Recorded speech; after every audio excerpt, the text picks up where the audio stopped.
सीताराम दोस्तों, सबसे पहले हम आपके दिल से शुक्रगुजार हैं क्योंकि जिस तरह से आप हमारी वीडियो को पसंद करते हैं, लाइक करते हैं, कमेंट्स करते हैं, उसके लिए आपका दिल से बहुत बहुत धन्यवाद। क्योंकि आपका हर एक लाइक, हर एक कमेंट हमें मोटिवेट करता है। अगर आपके पास भी राम नाम जप से जुड़े हुए कोई भी अनुभव हो तो आज से आप हमें डिस्क्रिप्शन में दिए गए लिंक पर सेंड कर सकते हैं। हम आपके अनुभवों को अपनी वीडियो में ज़रूर बताएंगे। दोस्तों, नाम जप की महिमा इतनी है कि नाम जप करने वाला व्यक्ति चाहे उसे किसी बात का ज्ञान ना हो, लेकिन नाम जप करते करते वो इतना ज्ञानी हो जाता है कि वो बड़े बड़े ज्ञानियों को भी हरा देता है। ये मैं नहीं कही, ये परम पूज्य महाराज श्री राजेंद्र प्रसाद जी ने अपनी कथा में बताया। वे बताते हैं कि परम पूज्य महाराज श्री करपात्री जी महाराज, जो कि बहुत पहुँचे हुए संत हुए हैं, और वे अपने पास कोई ग्रंथ नहीं रखते थे, बस वे राम नाम का ही जप किया करते थे। और राम नाम के जप से वे इतने विद्वान हो चुके थे, उन्हें इतना ज्ञान हो चुका था कि केवल राम नाम पे ही नहीं, जो भी विषय दे दिया जाता था वे उस पर बहुत लंबी व्याख्या कर सकते थे। जब वे राधा नाम पे बोला करते थे तो लोग उन्हें सुनते ही रह जाते थे। जब वे भगवान विष्णु के नाम पे बोला करते थे तब भी उनके ज्ञान की सीमा अनंत थी। उन्हें जो भी विषय दे दिया जाता, अगर वे माता भवानी पे बोला करते तो लोग उन्हें सुनते ही रह जाते थे। एक बार वे राधा नाम पर प्रवचन दे रहे थे तो लोग उन्हें सुन रहे थे, और लोगों ने जब उन्हें सुना तो लोग बहुत भाव विभोर हो गए। उन लोगों ने उनसे पूछा कि महाराज श्री, आपके इष्ट कौन हैं? तब उन्होंने कहा कि पहले ये बताइए कि आपने ये बात पूछी ही क्यों? तब लोगों ने कहा कि हमने इसलिए पूछा कि आप जब राधा नाम पे बोलने लगते हैं तो ऐसा लगता है कि राधा रानी आपकी इष्ट हैं। जब आप माता भवानी पे बोलने लगते हैं तो ऐसा लगता है कि माता भवानी आपकी इष्ट हैं। जब आप भगवान शंकर पे बोलने लगते हैं तो ऐसा लगता है कि भगवान शंकर आपके इष्ट हैं। जब आप भगवान राम पर बोलने लगते हैं तो ऐसा लगता है भगवान राम आपके इष्ट हैं। हम समझ नहीं पा रहे हैं कि आपके इष्ट कौन है। तब परम पूज्य महाराज श्री करपात्री जी महाराज ने कहा कि जब आप समझ ही नहीं पा रहे हैं तो आप इस बात को छोड़िए, इस बात को पर्दे में ही रहने दीजिए। पर लोग तो लोग हैं, उन्हें तो अपने सवाल का जवाब चाहिए था। वे महाराज श्री से बार बार में पूछने लगे कि हम जानना चाहते हैं कि आपके इष्ट कौन है। तब महाराज श्री मुस्कुरा दिए। उन्होंने कहा कि आप ही बताइए, जब हम किसी भी विषय पर बोलने लगते हैं तो हम सबसे पहले क्या बोलते हैं? हम बोलते हैं श्री राम जय जय राम,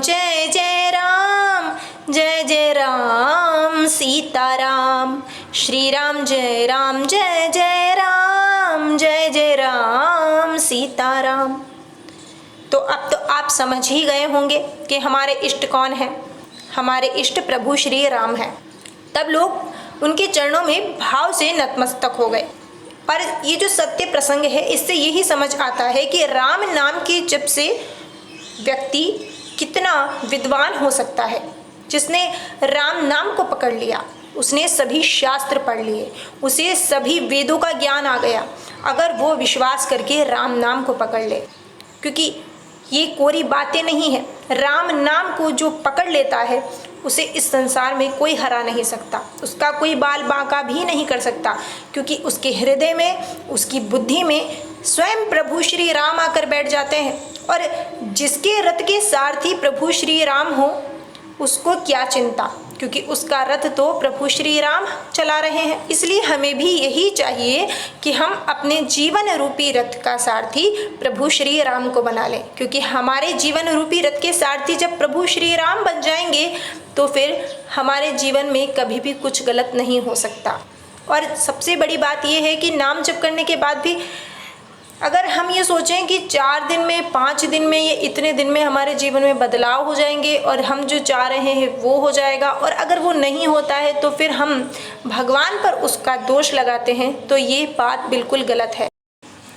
इसका मतलब ये हुआ कि हमें भगवान पर विश्वास है ही नहीं। क्योंकि सांसारिक जीवन में भी यदि हम किसी पर विश्वास करते हैं, आंख बंद करके विश्वास करते हैं, और यदि वो हमारे लिए कोई निर्णय लेता है तो हमें कहीं ना कहीं ये समझ आता है कि ये हमारे लिए अच्छा ही सोचते हैं और ये हमारे लिए कभी बुरा नहीं करेंगे, तो फिर हम भगवान के विषय में ये क्यों नहीं सोचते। यदि हम कुछ चाह रहे हैं और वो नहीं हो रहा है तो फिर आप ये निश्चित समझ लीजिए कि वो हमारे लिए सही नहीं है, क्योंकि हमारे भविष्य के विषय में हमसे ज़्यादा हमारे प्रभु को चिंता है और वे जानते हैं कि क्या हमारे लिए सही है, क्या हमारे लिए गलत है। इतना विश्वास प्रभु पर होना चाहिए कि वो जो हमारे जीवन में करेंगे वो सब अच्छा ही होगा, क्योंकि प्रभु से बेहतर हमारे लिए कोई कुछ कर ही नहीं सकता है। और जब ये विश्वास जीवन में आ जाएगा और जब सब कुछ हम विश्वास करके प्रभु पर छोड़ देंगे तो हमारी आधी से ज़्यादा चिंताएं खत्म हो जाएगी और हम शांति प्राप्त करने लगेंगे। इसलिए सांसारिक उम्मीदों को त्याग कर अपनी उम्मीदों का केंद्र प्रभु श्री राम को बनाइए और उन पर अटूट विश्वास कीजिए कि प्रभु जो करेंगे वो ही मेरे लिए सबसे अच्छा होगा। फिर आप देखिए कि आपके जीवन में सुख शांति आने लगेगी, और इसके लिए आप विश्वास के साथ नाम जप कीजिए, क्योंकि संत महापुरुषों का भी यही कहना है कि नाम जप ही मनुष्य की सबसे बड़ी पूंजी है और नाम जप ही मानव जीवन का परम लक्ष्य है। इसलिए एक भी दिन व्यर्थ ना किया जावे और नाम जप किया जाए। फिलहाल बस आज के लिए इतना ही। अगर आपको हमारी वीडियो पसंद आई हो तो प्लीज़ वीडियो को लाइक कीजिए, चैनल को सब्सक्राइब कीजिए और बेल आइकन पर क्लिक कर दीजिए ताकि हमारी आने वाली हर वीडियो का नोटिफिकेशन आपको मिलता रहे।